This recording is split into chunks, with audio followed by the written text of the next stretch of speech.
هنعمل احلى كحك للعيد، ممكن تعملوه او تاكلوه. كحكه دايبه كده بتدوب في البق وفي نفس الوقت ماسكه نفسها، وحاجه يعني في منتهى الجمال. هتعمليه بكل سهوله، ولو مبتدئه ولاول مره تعمليه هتعملي كحكه دايبه وخطيره، مش هيصدقوا ان انت اللي عاملاها. اول حاجه كده معايا 2 كيلو من الدقيق. الدقيق يكون مكتوب عليه كحك وبسكويت او لجميع الاغراض، اهم حاجه يكون نوع دقيق كويس عشان يدينا كحكايه حلوه. وممكن ننخل الدقيق كويس، وممكن يعني عادي ما ننخلهوش، هو بيبقى كويس وحلو كده. على الاتنين كيلو ربع معلقة ملح صغيرة، وعليهم 4 معالق سمسم متحمصين، او ممكن تجيبيه احمر او ابيض عادي من العطار وانت تحمصيه في البيت.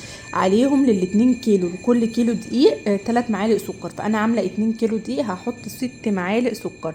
ومعايا معلقة صغيرة من ريحة الكحك، وما نزودش عشان ما تمررش الكحكاية معانا. ومعايا كده معلقه بيكنج باودر صغيره صغيره خالص، ربع معلقه كده على طرف المعلقه. وهقلب كل المكونات دي مع بعضها، وهجهز كده المواد السائله بتاعتي. معايا كده كوبايه من اللبن، احط عليها معلقه سكر. على كيلو الدقيق بياخد معلقه من الخميره الفوريه. هحط معلقتين من الخميره الفوريه، وعليهم كوباية لبن، لبن دافي. وهسيبهم كده مع بعض يختمروا. ولكل كيلو دقيق نص كوباية من اللبن او نص كوباية من المية.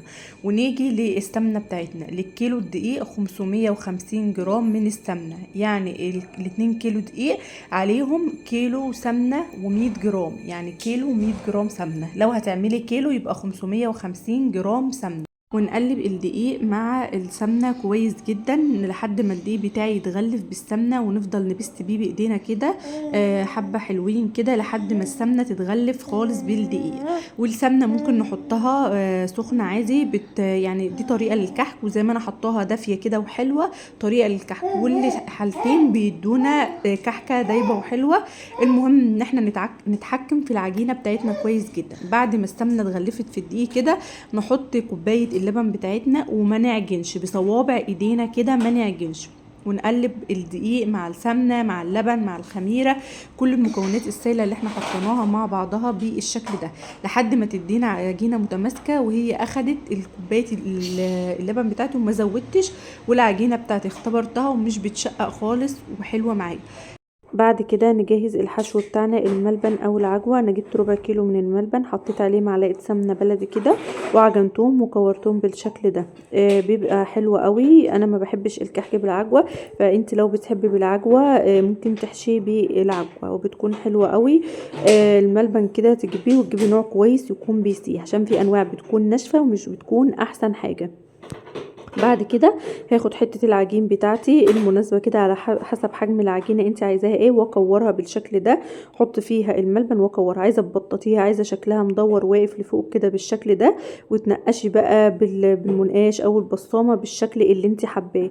تحطي حته الملبن كده في قلبها او العجوه، وتنقشي بالطريقه اللي انت حباها. طبعا في النقشه دي احنا بنخترع كده اشكال وحاجات جميله. ممكن تبططيها يعني وبعدين تنقشي، او ممكن تسيبيها مكوره، لان احنا حاطين بيكنج باودر وفانيليا فيها، يعني ايه، هتفرد معانا سنه، فما تقلقيش منها خالص.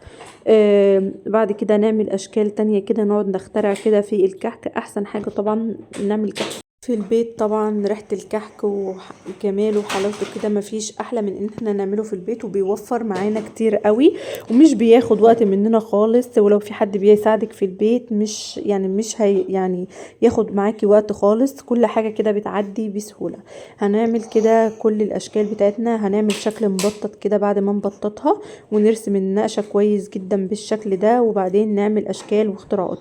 نعمل بقى الشكل اللي هو بالبصمة اللي احنا بنحبه، يعني بيكون حلو قوي.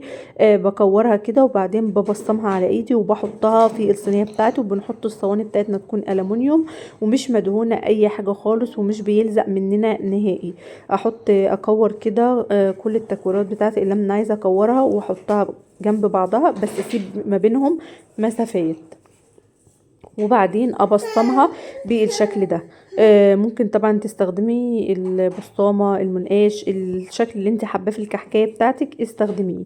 هاخد ديكورة مناسبة واحاول اعمل الكحك كله يعني سوا بعضه، يعني ما كبرش واحدة ولا صغر واحدة، زي ما انتم شايفين كده، يعني تحاولي تخليه سوا واحد، وده بيكون الرسمة بتاعته ناقشة فيه وشكله حلو قوي.